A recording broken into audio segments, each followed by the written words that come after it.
नमस्कार साथीहरू। पहिलाको भिडियोमा चाहिँ नि मैले दुबई कस्तो छ त हैन भन्ने बारेमा केही विषयहरू राखेको थिएँ।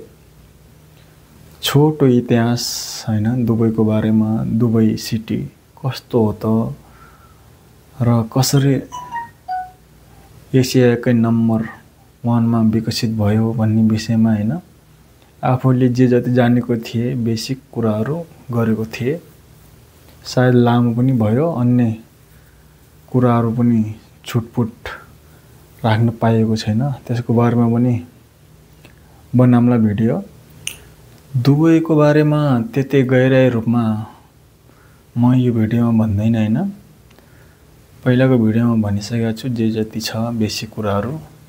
यदि तपाईले हेर्नु भएको छैन भने मेरो च्यानलमा जानुस् र दुबई कस्तो छ के छ भन्ने छोटो मिठो हैन इतिहास कुराहरू त्यहाँ राखेको छु। कृपया हेर्नु होला, मेरो च्यानलमा भिजिट यदि गर्नु भएको छैन भने हैन। रुद्रचन्द मेरो नयाँ च्यानल हो, कृपया भिजिट गर्नु होला र लाइक, कमेन्ट र सब्स्क्राइब गर्न नभुल्नु होला।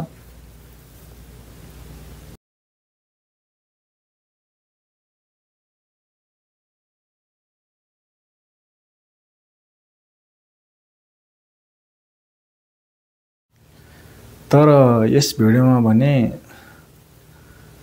दुबई चाहिने हैन रोजगारको लागि कस्तो छ त।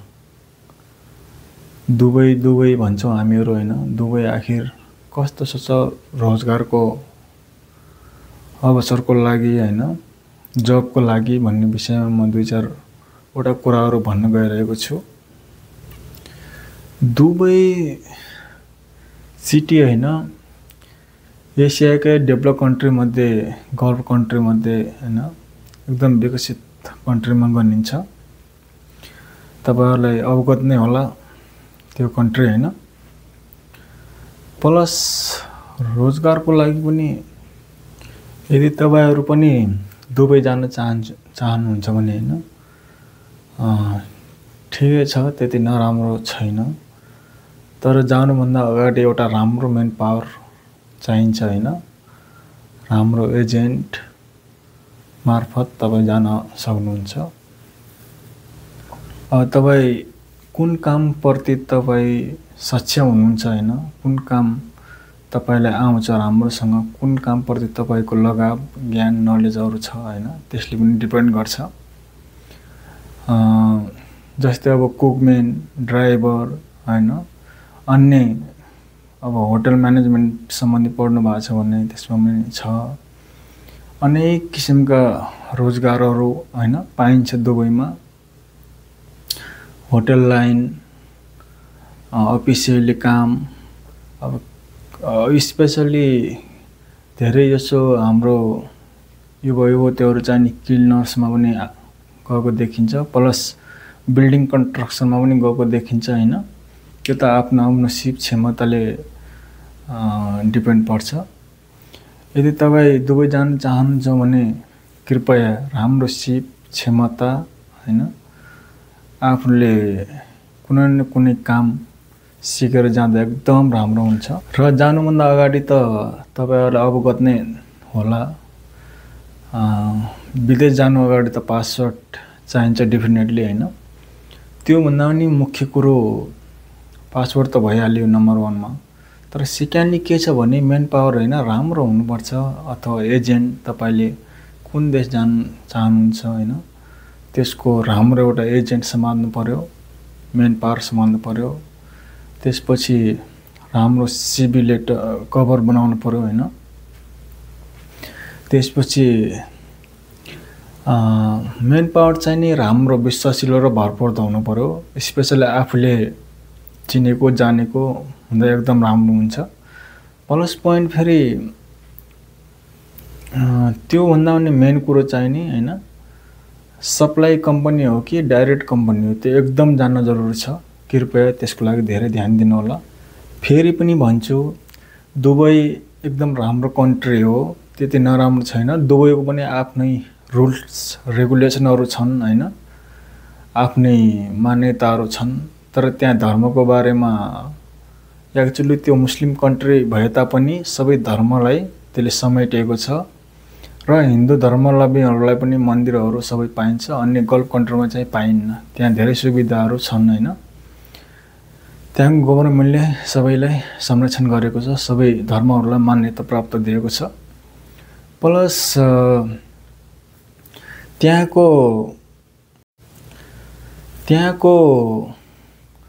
अहिले चाहिने धेरै युवायुवतीहरू चाहिने युरोपतिर प्लान भइरहनु भएको छ।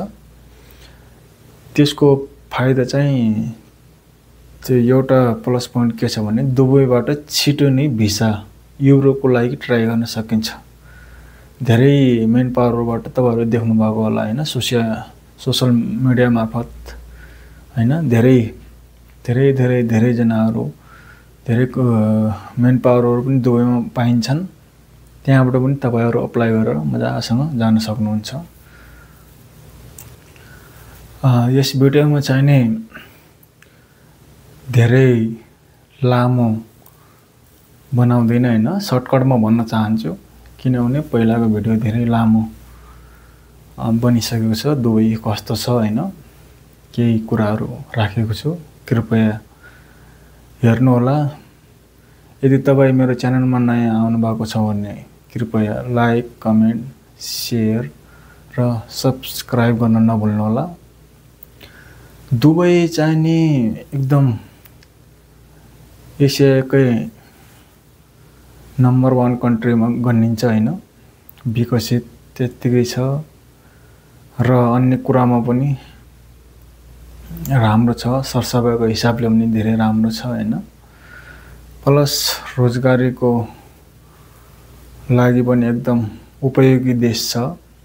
तर मेन चाहिने आफूसँग हैन सिप क्षमता हुनु पर्यो, नलेज हुनु पर्यो हैन। रेगुलरी गइरहनु पनि भएको छ हैन। त्यहाँ जाने दुबई गएर 5-6 महिना अथवा 1-2 वर्ष काम गरेर आफ्नो न्यू एक्सपिरियन्स गरेर पनि युरोपतिर ट्राई गरेर युरोपमा पनि धेरै गएको देखिन्छ। तपाईहरु पनि हैन राम्रोसँग अथवा फ्रेशर हुनुहुन्छ भने पनि केही चिन्ता लिनु पर्दैन। गएर कुन काम सम्बन्धी हो त्यो काम गरेर जानेर त्यही दुबईदेखि पनि आफ्नो भविष्य सुनिश्चित गर्नको लागि युरोप कन्ट्रीमा पनि तपाईहरुले अप्लाई गर्न सक्नुहुन्छ र त्यहाँबाट पनि जान सक्नुहुन्छ। यति भन्दै अन्तिममा म त्यही भन्न चाहन्छु, कृपया जानुभन्दा अगाडि राम्रो एउटा मेन पावर एजेन्ट को खोजी गर्नुस् हैन। मेन पावर सँग राम्रो सहकार्य गरेर त्यो अफर लेटरहरु पढेर भिसा सम्बन्धी के कस्तो कम्पनी हो सब जानेर बुझेर जाँदा एकदम राम्रो हुन्छ।